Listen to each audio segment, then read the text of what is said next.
This happened back when I was 13 years old. Back then, I had a close friend named Aiden. He was a couple years older than me, but we still got along, mainly because our houses were right next to each other. The rest of our neighborhood was mostly filled with older people, so we didn't really have anyone else to play with. Most nights we'd play random games outside until we got too tired or our parents called us in. This was before the internet was a big deal, so we did this a lot. One of the games we played the most was hide and seek, but a variation where the seeker would have to use a flashlight at all times. The big rule of the game was that the person seeking had to keep it on no matter what, and the person hiding was considered found if they got revealed by the flashlight. It made the game interesting because the hider was better able to know where the seeker was and use it to their advantage when repositioning. But the seeker could just as easily shine their huge circle of light in the hider's direction from a distance, ending the game. We typically set the boundaries to anywhere in the close parts of the neighborhood, though our neighborhood was right on the edge of a huge stretch of woods, so sometimes we'd make things interesting by making that the playing area.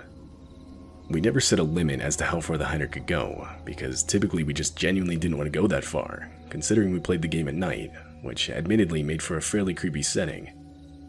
This one time, it was my turn to be the hider. Aiden and I had both agreed to make the woods the playing area for this round. I remember wanting to make it a challenge, so I headed out further than I usually did. Quickly, I started to regret this. It got very dark away from any house lights.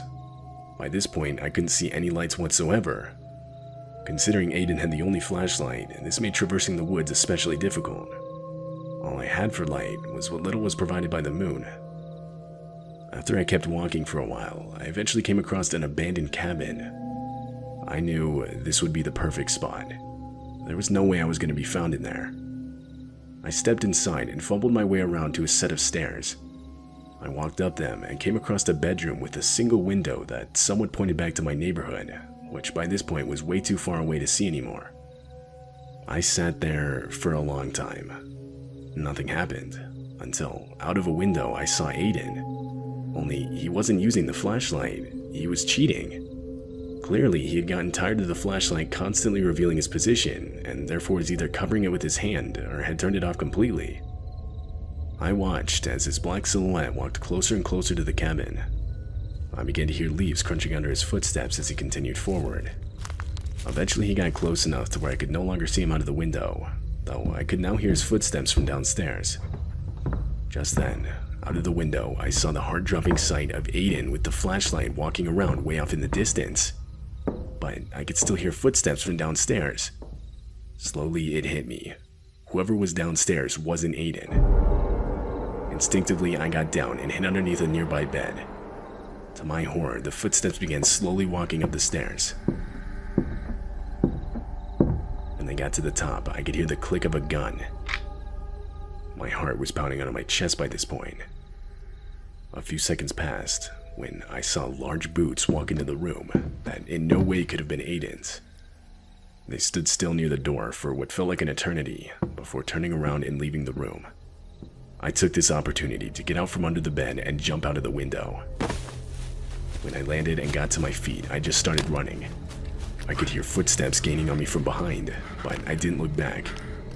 Eventually, Aiden saw me running at him and instantly pointed his flashlight on me, saying that he could see me and then he won the round.